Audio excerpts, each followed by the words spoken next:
Hey everyone, I'm Jeanette Mulvey, the editor-in-chief of Co. by the U.S. Chamber of Commerce. Welcome back to Co. Roadmap for Rebuilding, our series aimed at helping you recover and grow your business.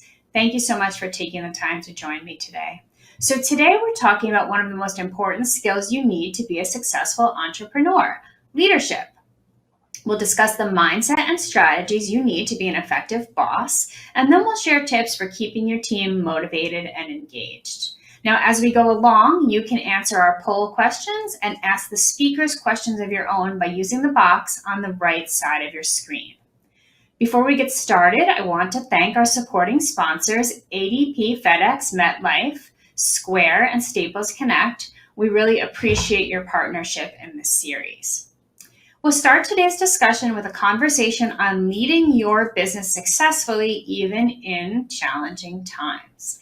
I want to welcome our panelists. We have Tiffany Hauser, the founder and CEO of Evolve, and she's here to share her advice with you. And we have two small business owners who are also here to share their perspectives. We have Annie Eaton, the CEO of Futurus, and Jennifer Jenkins, the president of JJPR agency. So welcome to all of you, and thank you for being here today. Thank you. Thank you for having us. Yeah, it's great. Thank you. Tiffany, I'm going to start with you. So you work with business leaders every day. So if you could pick one thing, what is one thing you saw business leaders doing differently during the pandemic, and how is that affecting how their businesses are moving forward now? Yeah, thank you, Jeanette. That's such a great question because it's going to seem very odd, this one thing, which was taking a look at themselves.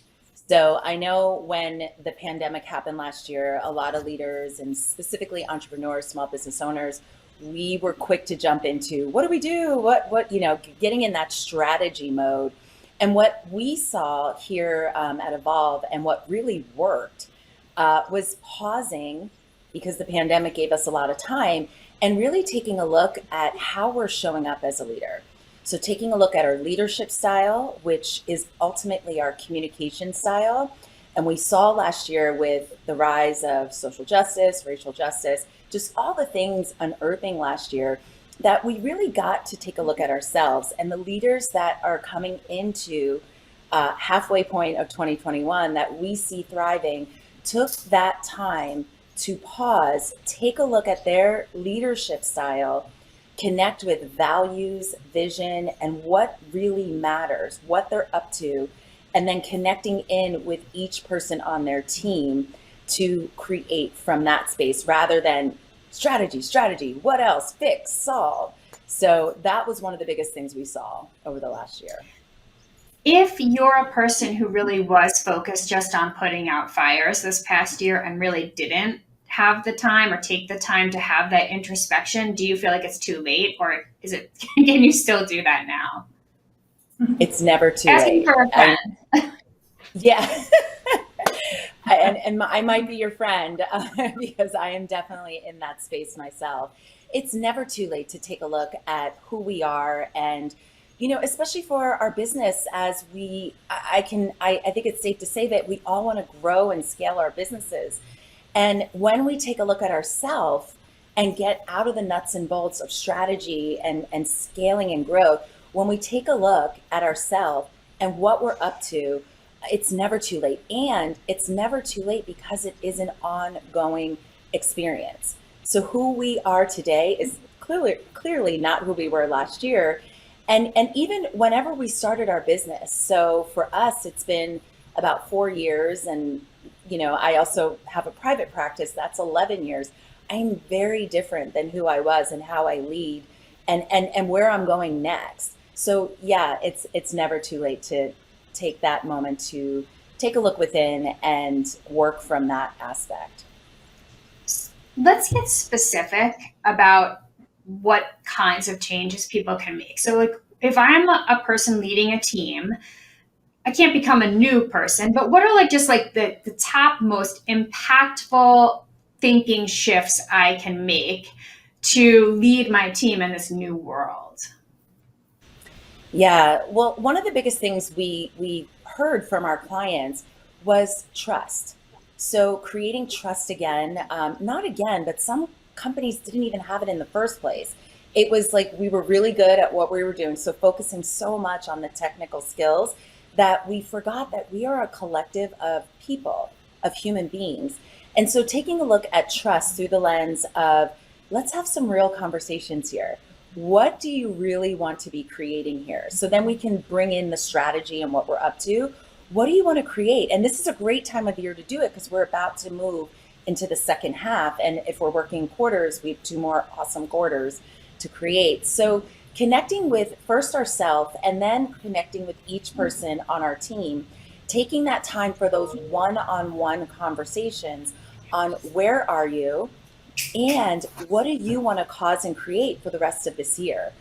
Because I know some of us think we don't have time to stop and have those one-on-ones. Stop and have those one-on-ones. And then create the space for your one-on-one, whether it's with a peer, whether it's with somebody on your team, whether it's with your partner, a family member. Take that time to get clear on where you are and what you want to cause and create through the end of this year, because that is how we start trusting the process and each other. I love that term, cause and create. I think I'm going to use that. You started talking about, connecting with your team. So anytime someone changes their own leadership style, it has the ripple effect in that it affects their team, and their team therefore has a new dynamic with their boss, but also with each other. So that happened as everybody was working from home. How do you manage this change in team leader and team intra-team dynamic as you return to the office, but some people are in and some people are out, like more of a hybrid approach? Yeah. It's a great question. And I know a lot of us are in that space right now. And really, you're not alone. I mean, we've talked to so many companies and so many leaders. Almost every team in 2021 is new in some way, shape, or form. And you said it so well, Jeanette, whether it's a new member on the team or new leader on the team. And for a lot of companies, it's a new way of doing business. And as we are in our transition phase, whether we are staying at home, hybrid, getting back in the office, standing in the place of this is each person's individual choice, and each individual choice gets to be okay. And learning if your vision as the leader, as the business owner, is something specific, like my vision is we all get to come back into the office, by November, whatever that looks like. Get clear with what it's going to take from your team. Get clear on that. Let's hear what their fears are, what their challenges are, or let's get out of assumptions, because a lot of the things that we heard, which didn't cause trust, which led to people not understanding each other's leadership styles and communication styles, was not getting clear out of the assumptions.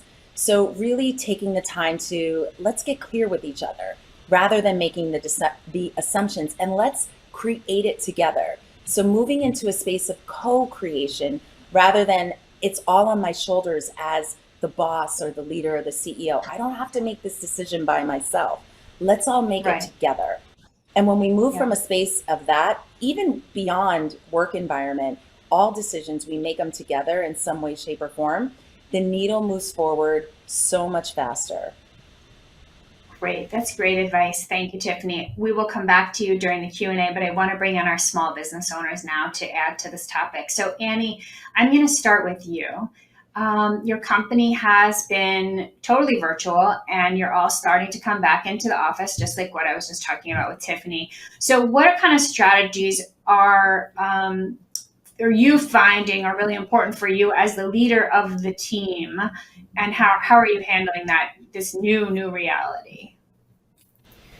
Yes, I believe that during when we all had to go work remotely, that was kind of a wake-up call for me to how much I was taking on, especially with a team that had about 10 people other than myself at the time. And I started thinking, if I'm doing all of this stuff that other people could do, why not use this as an opportunity to grow them and their added responsibility and help, I guess, let myself delegate some of this work I had a few employees who have been with me for a couple of years, and they really stepped up and helped me share the workload. So it wasn't like I had to have eyes on everything with a team that I could trust. So that is one thing that shifted in my personal mindset as a business leader, is that I can trust these people. They've proven that, and giving them those opportunities is only going to help myself. So I'm really thankful for that. And as we're moving back to a hybrid work, luckily that is persisting throughout this shift, but it has been a different challenge in that we did hire a couple of people during the pandemic, and we hadn't even worked with them in person. So a couple of them not even in Georgia where I am. How do we maintain that virtual work, but also in-person work has been a challenge in itself.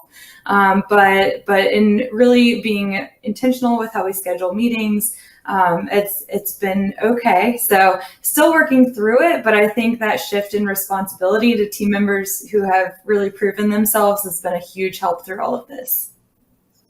That's great. I'll be back to you in a second. Jennifer, your company is comprised of all women, I think, and most of them are parents, including you. So how has that experience changed your leadership style, even long term? Yeah, the thing is, when I began the agency 11 years ago, one of the reasons I did that was so I was not having to choose between family and career. And as we were kind of going through all of the shifts with COVID and the pandemic and quarantine, what became very evident was that our team members were not only leading accounts and doing work and helping our clients through crisis, but they were in crisis themselves as they were, trying to teach their children at home and also be mom. And so I think that one of the biggest things that I found was that, giving them more space and grace and checking in with them and kind of recognizing the ebb and flow of, just the human aspect of being a mother, of, a wife, a great leader on our team. And over communicating, I think, was also very important, both work and life, because they overlap so much. And that's been extremely important. Something Tiffany said earlier was that she paused, and we did that. And that was some of the best time, when we came together as a team, that we were able to just laugh and kind of talk about funny things that had happened through the day. And so I think, long term, how that's changed my leadership style is that just knowing that there are times when people need space and, hey, go work from home. And, so that has really been, I think, a teaching lesson for all of us. And I think, worldwide, we could say that now we know things can be done from home. And I think that's a very different shift in mindset and leadership for so many business owners. So, and I think that, also giving that flexibility and telling them, my phone, my Zoom, whatever you need, I'm always here. And that has translated into, I think, their health, both personally and professionally. I love space and grace. I'm learning a lot in this conversation. I think space and grace is such a nice way to just say a lot. Annie, I know that we've done events together before, and I know that you have said you like to be very hands-on and you have an open door policy with your employees. How have you maintained that while you're remote? And have you found it challenging to have this open door policy when there are sometimes issues that maybe aren't something you feel like can be completely open among all of your employees, like just people's, health issues or vaccination status or anything like that?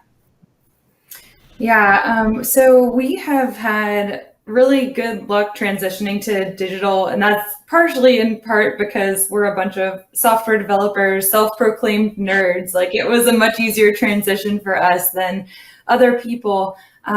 We do use Microsoft Teams. That has been immensely helpful in just keeping that quick conversation back and forth. I would actually say we probably use that overwhelmingly more than email nowadays. And it's been a quick way to just send people a note, not make a huge deal out of things, but have that instant feedback, which has been great. We also have a separation between personal and work conversations, which has helped people, like, I guess, silo the professional conversations into one place and not get cluttered with personal conversations, because there's another space for that. And I think that really helped us still maintain communication that you normally would have at the water cooler, or things that were taking up 10 plus minutes out of every meeting just catching up. So I really want everyone to feel like they can talk to each other in that way, and we've been able to maintain that. When it comes to more private things, it is a little more tricky. We have great general counsel who also serves as more of an HR arm to our business, who's helped me navigate that. And I would say to any business owner out there, you're not expected to know everything yourself. Absolutely look out for resources that can help guide you through that. I always feel like any of us small business owners feel so much pressure, and just knowing you're not alone and you're not having to know everything is okay. So it has been a bit challenging, but we did make, a back to work policy specific around vaccination. And if people aren't vaccinated yet, or are going through their vaccination cycle, I should say, we're fine with people continuing to work remote until it is safe to come back. So in being open about that and honest, as I believe Tiffany was mentioning earlier, that's really been able to mitigate a lot of those tougher situations. Great. Jennifer, we talked about people being working and being parents and wives and spouses and partners. And so just how do you keep from feeling burnt out while you're juggling all of that? And how do you advise your employees when they're feeling burnt out? And how do you even notice that they are? I think that is something that your skill set grows over time, and you start to really kind of recognize people's faces and their tone, and when they're tired and burned out. And, for me, especially during the pandemic, I think I was running on a lot of adrenaline, because we're a creative agency and we had some very large companies that we were doing work for, and also some very small businesses. And so it was very rewarding to be helping them. But what I started noticing is that I was never leaving my desk or my work from home desk from 8 till 8. And that was not very healthy. And so, for me, my family started having picnics out on the deck and playing with the dog and playing games. We are super competitive. And so recognizing that in team members and knowing, hey, that person hasn't left, you need to, go to lunch, take some time away. And because we are all working on deadlines and there's a very fast-paced environment. I had a conversation just, I believe it was day before yesterday, with one of our team members, because she's been working so hard on numerous big branding projects. And I could just feel that she was, needing that space. And so I think it's not something that you overnight learn that skill, but I think really being in tune and listening to people's kind of body language and their tone and their voice and, just their energy level. And I think that internal energy is something we really have to always be conscious of, because that's what you need from your team to really thrive, and for them to thrive personally and to help your business grow. Great, thank you. We're going to go to the Q&A in a moment, but we are going to do an audience poll first. So audience, you can start to enter now. 1 or 2 words. What quality makes a strong leader? So you can go ahead and do that now, and we will watch the results as integrity and empathy. I think that ties into what Jennifer was saying about being able to read people's tone and body language. Humility, I think that's a difficult one. A listener, good communicator, I think is really important. I would agree with that. Interesting how many different ones there are. We do these a lot, and we don't usually see so many different words. Interesting. Okay, we're going to go to the audience Q&A now. So let me just shift to that. Okay, so let's see. I'll start with you, Tiffany.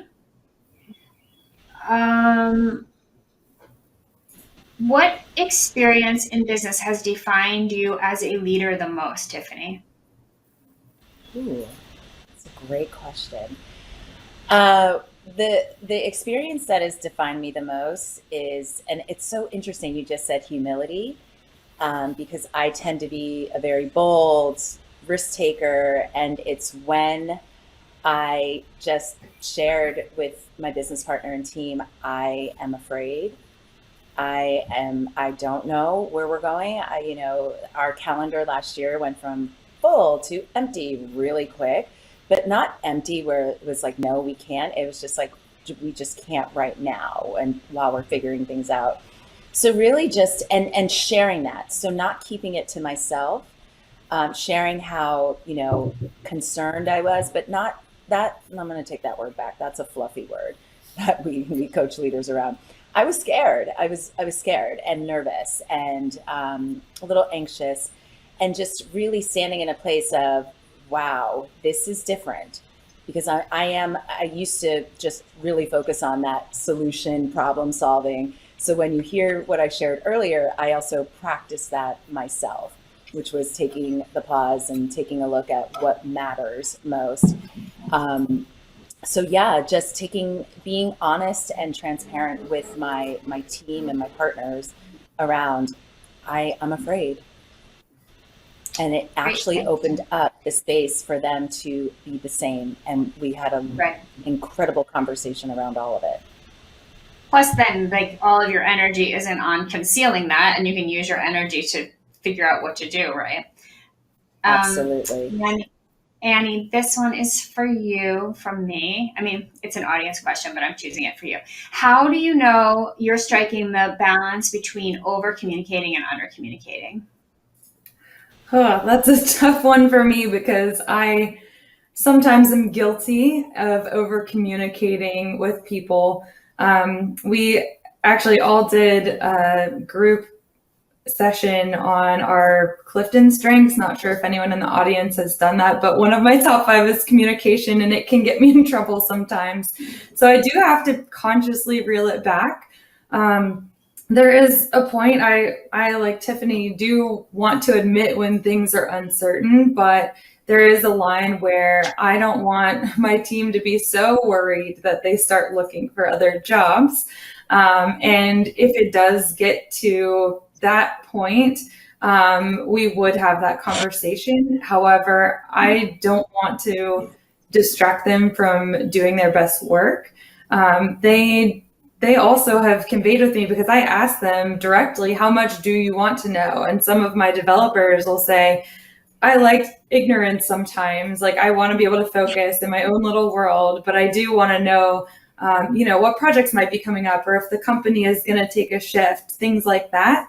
So I do share, but I make sure, and again, I did directly ask them how much they want to know, since we are such a close team, and they are more comfortable with not knowing everything. They want me to worry about the business, and I have a couple of people on my leadership team that worry about that with me, but overall, really, I do filter things out based on their own requests.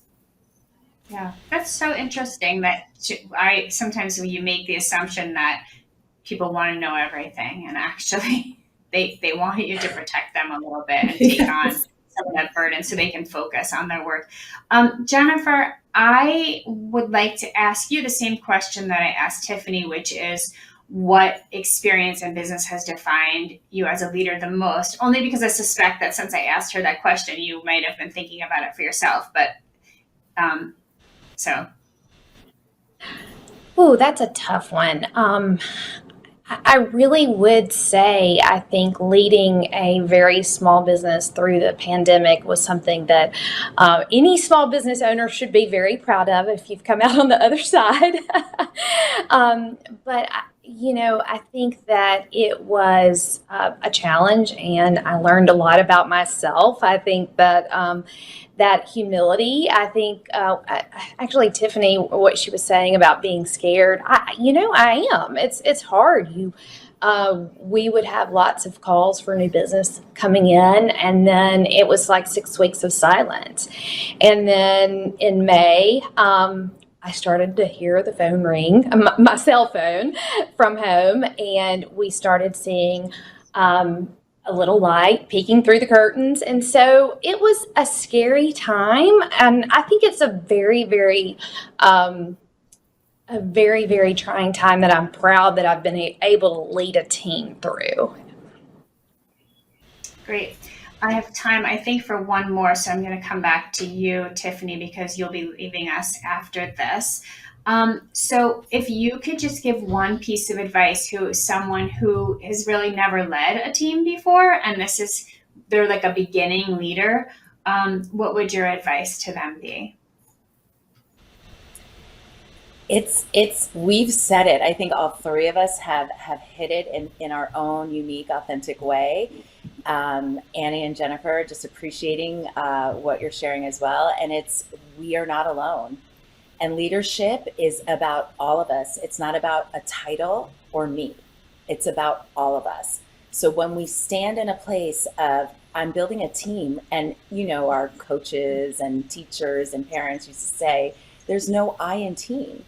And that is the same thing, the mindset to step into when you are creating your team and developing a new team, that you get to share, hey, I don't, and the other old saying of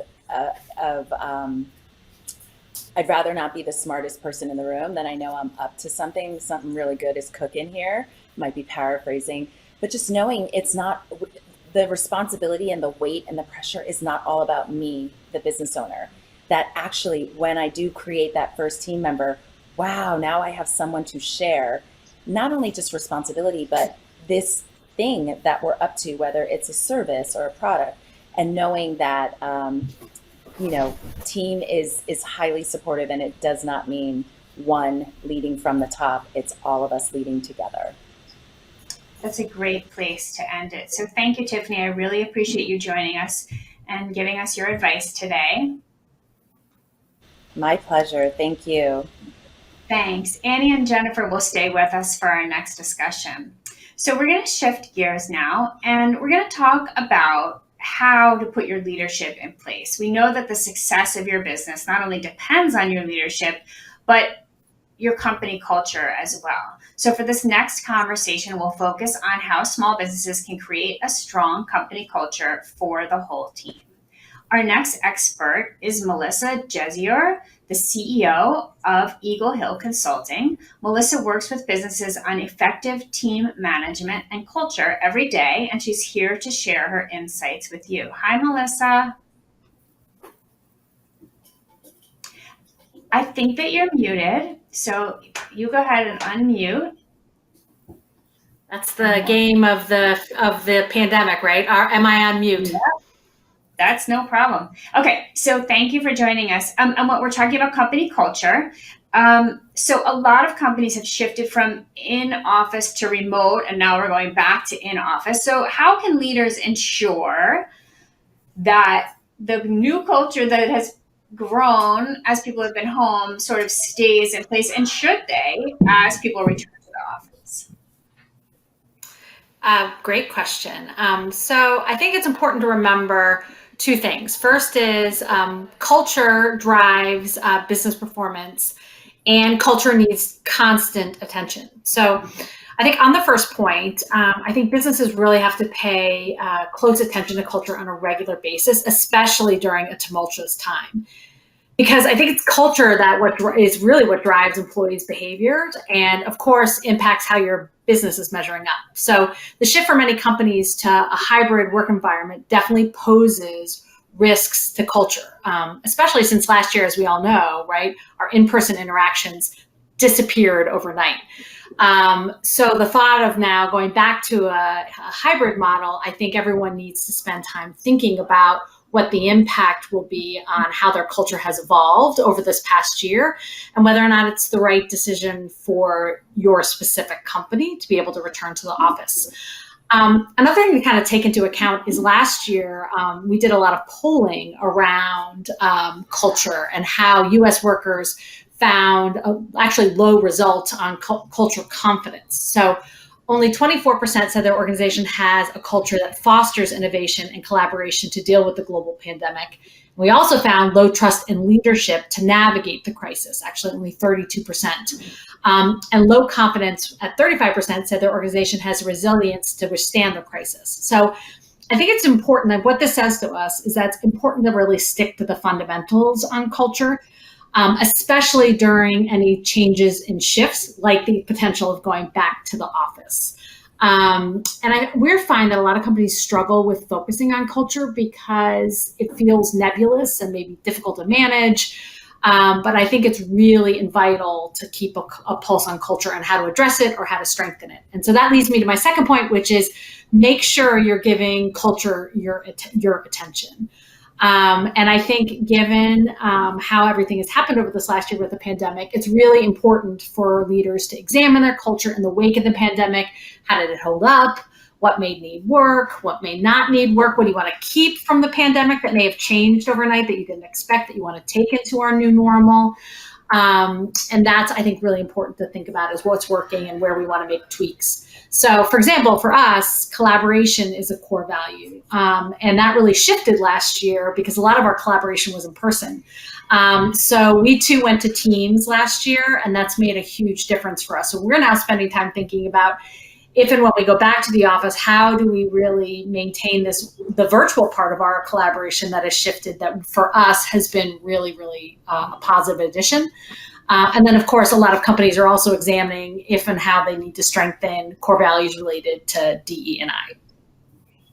So let's just talk about core values for a second. I think those of us who have worked for larger organizations, we know what core values are because our companies develop them, and some companies that I've worked for change them every year, and then some companies develop them and never change them. But a small business may not have even really thought about what their core values are. So can you just give a little bit of advice about if you're a very small business who hasn't formally defined what your core values are, why that's important? Sure.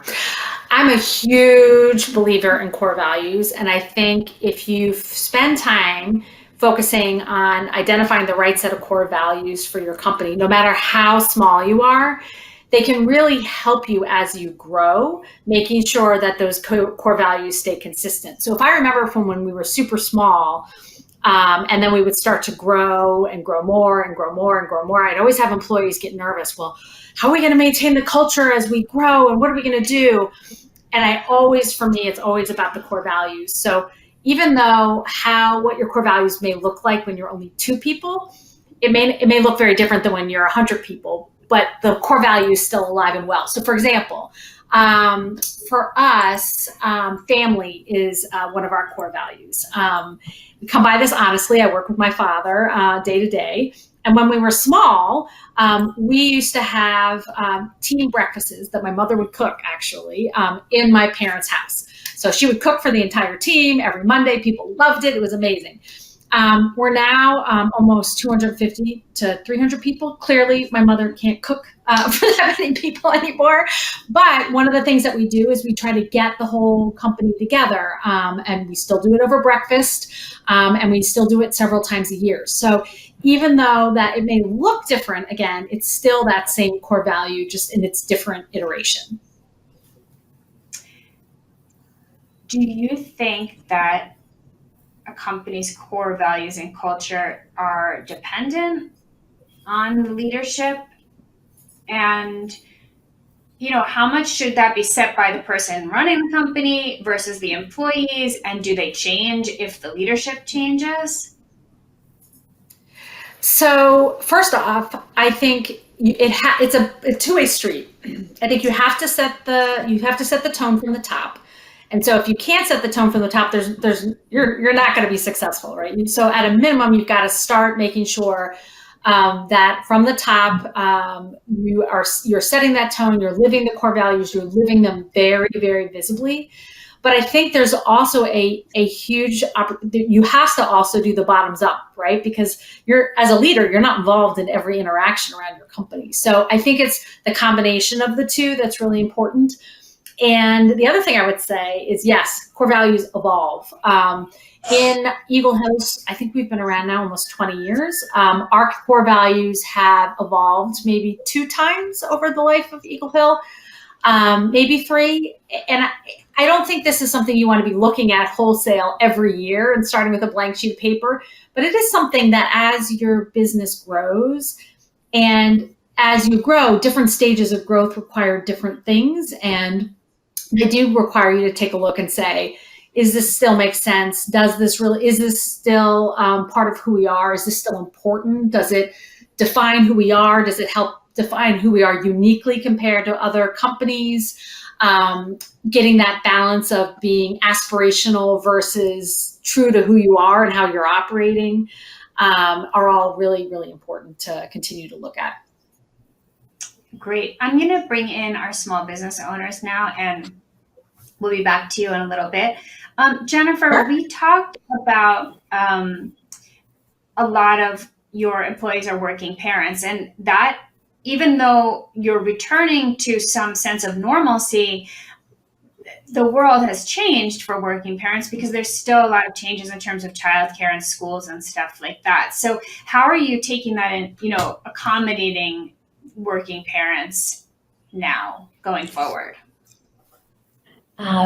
That's a really great question. And we saw a lot of very early on when we returned to the office, where daycares would have to close because of some type of exposure or a teacher. And so parents had to go and work from home. And what we focused more on and had more emphasis on was staying responsive and allowing that productivity to happen sometimes more organically because we were being forced to. And at one time or another, all of us had to go into quarantine because, of a potential exposure and just being really flexible with that. And, we have about half and half who are working mothers, and even the ones who are not may have had an older parent or someone or grandparent that they were very cautious about. And so there were just a lot of different moving pieces and parts as we were trying to return to normal. And we just found ourselves having to, I think we've said the word 100 times, 1,000 times, pivot and shift a meeting or move something that was going to be in the office to virtual. So it was all about being flexible and really encouraging each team member that it's not about 8 to 5. It's about staying responsive to our clients, making sure we're meeting their needs.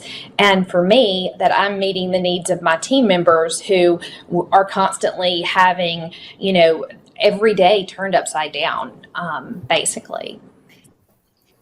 Is it changing? Do you see it going back to normal now, or do you think there's longer term accommodations you're going to have to make?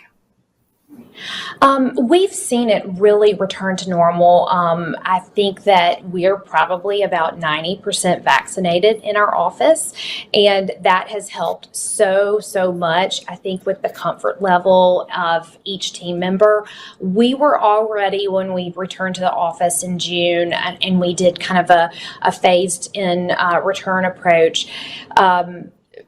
So spaced our, desk orientation in an open office environment was spaced so that it was socially distanced already.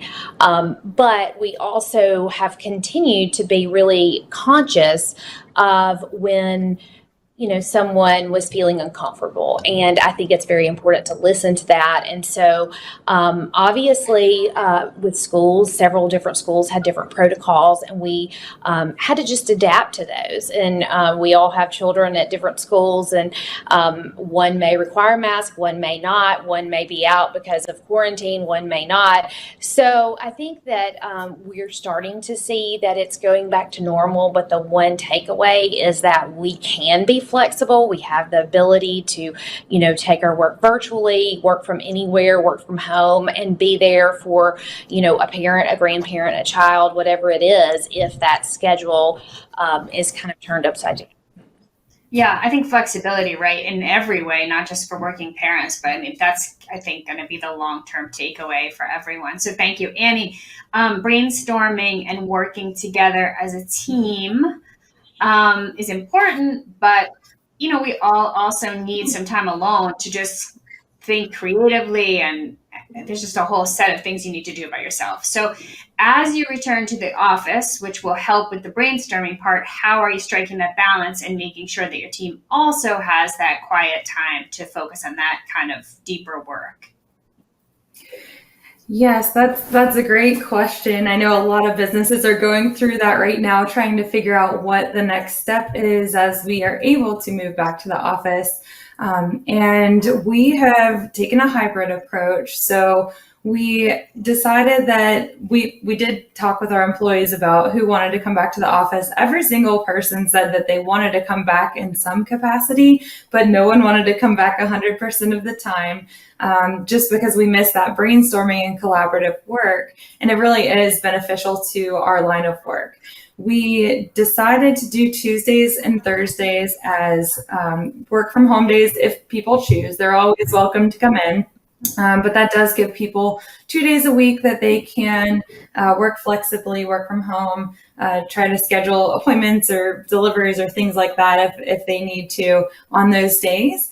And that way, I know some companies have been allowing employees to choose, but because of that collaborative work, we wanted to have everyone in the office certain days and then everyone flexible certain days. It's been working great. And we have also shifted the way we do meetings. So the majority of group meetings take place on Mondays, Wednesdays, and Fridays. And we've actually moved meetings and reduced meetings completely on Tuesdays and Thursdays so that people can have those focus days. And it has really gone better than I could have expected. The art department and the development departments have been producing exceptionally well on Tuesdays and Thursdays. And I think part of that is due to less meetings and part of it is due to just true focus days. Yeah, I was thinking about that as well, where before we were already hybrid and we sort of chose our days. And I was thinking that, maybe you agree upon days so that you're all there together and then you're all not there together. Although I guess we sort of did that informally. It'll be interesting to see how businesses adapt and come up with new policies like that. Hey, Melissa, I'm coming back to you. We talked a little about burnout before, and burnout's such an interesting concept because I think it's even hard to recognize in yourself. Like, you may just think that you're, bored or annoyed with someone, and what is really happening is you're burnt out. So can you talk about that and how, businesses, especially a smaller business that doesn't have an HR department, like how they can just kind of be on the lookout for that with their employees? Sure. I mean, I think some of it is some of the things that some of the other panelists have already talked about is really being cognizant, paying attention to your employees and to their body language, to have their habits or their reactions to things shifted. Have they just changed where they don't seem as enthusiastic about what they're working on? I think those are all things that can be indications that they may be feeling burnt out. We actually, I mentioned earlier, we do a lot of polling. In fact, today we released new data on burnout. And what we found is that half of the US workforce, 53% reports burnout. And these numbers are even higher, with 60% reporting burnout for millennials. So a lot of different thoughts on what causes that burnout. I think 52% say it's workload, 42% say it's juggling their personal and professional life. Others say it's communication and feedback is the cause. Others say that it's time pressure that leads to it. But I think these are all things, like if you think about it that way, if those are kind of some of the main causes, think about that in terms of your own team and who do you think might be experiencing those things, and communication. I think that's the next thing, is really sit down, have the discussion and say, hey, are you doing okay? How are you feeling? What's up? One of the things they say is a great thing that will help combat burnout. And again, we talked about this a little bit earlier in the discussion, is that kind of that time and space and grace, but also is around control. And the more control we can give employees in terms of how they get their work done, where they get their work done, when they get their work done, really helps to combat some of that burnout. So some of that flexibility that we started talking about, I think is really important for our employees. Great. I think this is a great place to go to the Q&A, but we're going to do one more poll first. I think that'll be good fodder for discussion. So audience, the question is, what characteristic makes a team cohesive and effective? So let's see what the survey results say. The survey says respect, trust, communication is a big one again. I'm sensing a theme. Collaboration, transparency, understanding, and then a lot of tiny little words. I think this is an interesting one here. Disagree and commit, which is an interesting one. I guess the implication being that even if you don't all agree, once you've agreed to disagree, you have to commit and move on. We're going to go to the audience questions now. So let me get back over there. I think that I will go to Jennifer first. How, Jennifer, do you communicate your values to your employees? And then how do you reinforce those values over time? We actually are very dedicated to doing planning meetings throughout the year, quarterly planning meetings, and also our weekly status meetings, and then our one-on-one check-ins with employees. And throughout those, we talk about the values that we've kind of rested on are quality, humanity, communication, and integrity, and making sure that we don't sacrifice the quality of our work, and reinforcing that with our team. And pushing back on timelines is sometimes hard with clients who are demanding and needing things for their businesses to grow. And so just being very conscientious that if we do this well, it's going to take time, and making sure our employees know that. I think also that we had actually our Q3 planning meeting yesterday, and we took the team out to lunch, and we talked a lot about, I think, that second one, and that humanity. And I asked everyone, I said, I want you to think about your most stressful day in the office and what that looks like. And I said, you can even do a combination of days. And we listened, just really briefly to what really stresses each of our team out as a group, and kind of understanding each person's own stressors, and realizing when they've had back-to-back meetings and coming back to 300 emails that need to be responded to, that is a stressor, and that makes them have to work longer and later. And so understanding what those are. Obviously, we've talked so much about communication, and we really reinforced that yesterday. We use Slack, we love it, but there are times when, you need to have a face-to-face conversation about a project, and understand deadlines, and understand what it's going to take, and helping our clients who we serve understand those, what's going to go into a project. So I think those are the things that we really do. do to try to make sure those core values are reinforced? Actually, that was really interesting asked to me, asking people what stresses them out, because I don't think that's a question we ask very often. And then you find out that that's the reason someone is acting or doing something that you don't understand. It's not because they're trying to be difficult, it's because they're super stressed out about something. So that's actually a great takeaway for me. Thank you.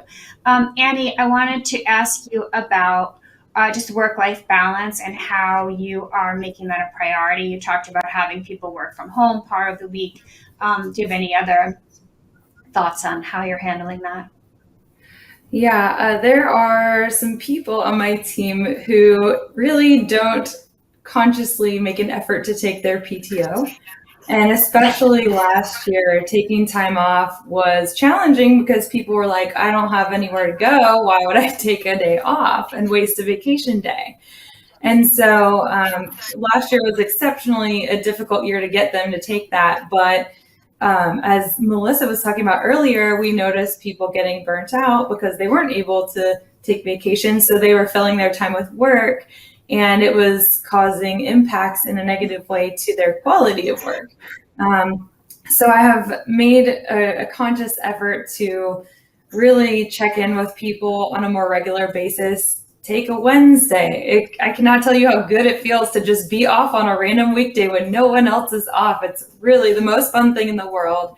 And they're starting to do it, taking mental health days, just realizing that there doesn't need to be a more traditional reason to take time off.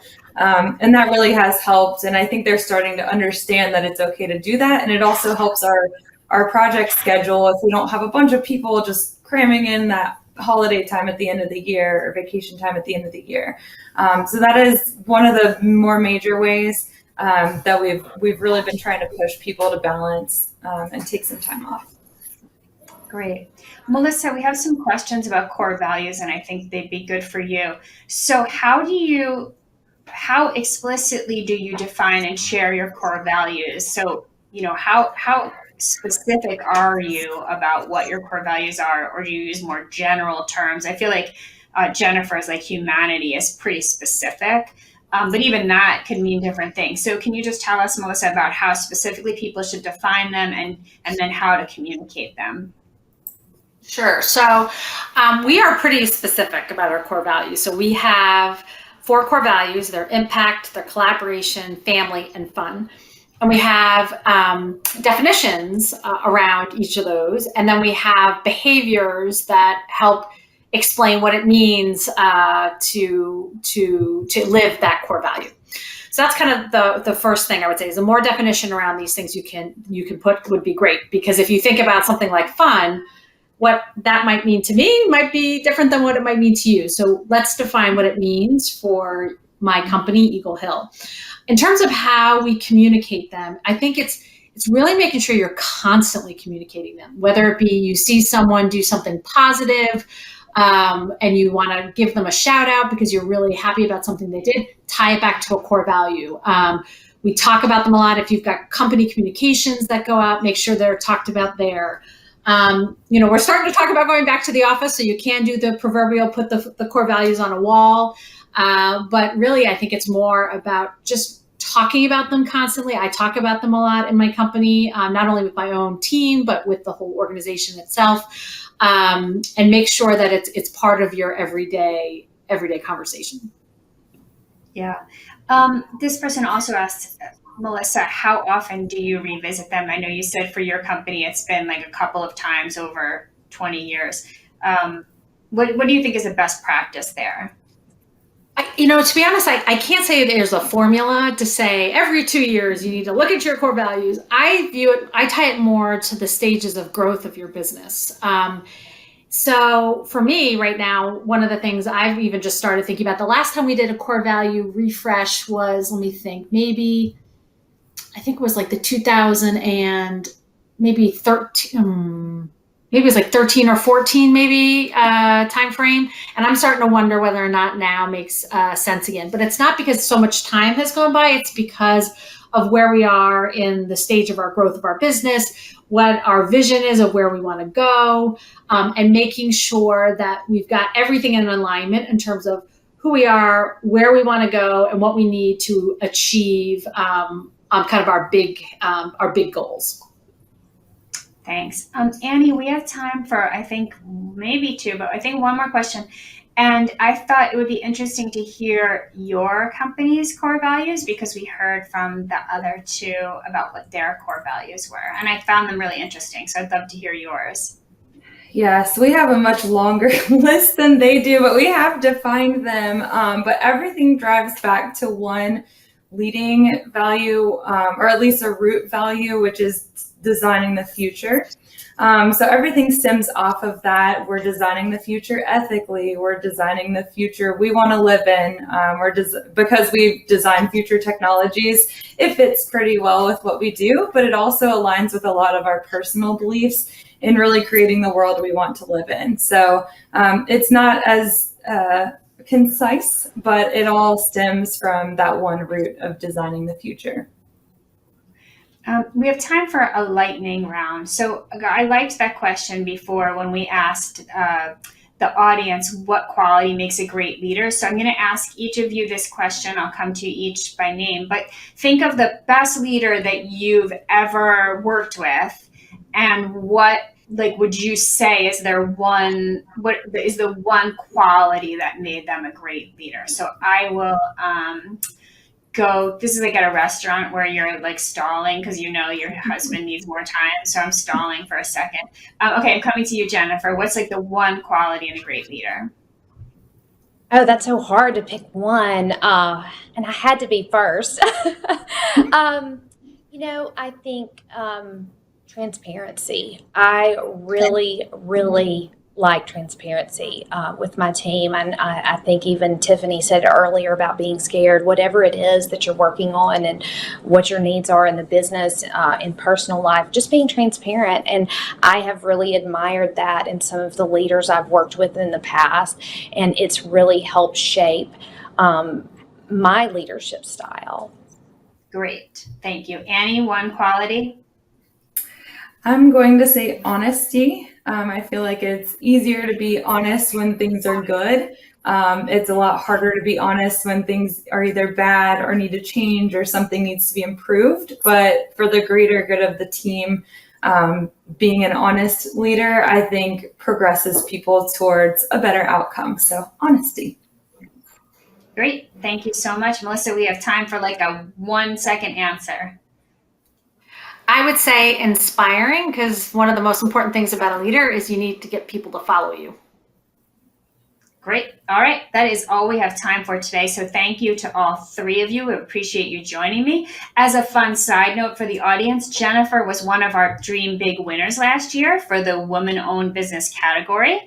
And you can apply for this year's awards ceremony until July 16th. And that will be part of our summit program this fall. So applications are open through July 16th, and you'll be getting more information on how you can apply for that in a follow-up email to this event. Thank you to our supporting sponsors, ADP FedEx, MetLife, Square, Staples Connect, and Staples Connect for helping us bring you this program today. And please join us for our next series event, which is Thursday, July 15th at 12 noon Eastern Time. That will be on scaling your business, which will focus on ways you can reach new markets and leverage technology to grow your business. In the meantime, check out CO, the website I run for the U.S. Chamber, where we have resources curated especially for you, located at the bottom of your screen and coming to your inbox after the event. And please let us know how we did by taking our audience survey on the right-hand side of the screen. Thanks so much for joining this episode of CO Roadmap for Rebuilding. Together we will recover and rebuild. See you soon. Thank you.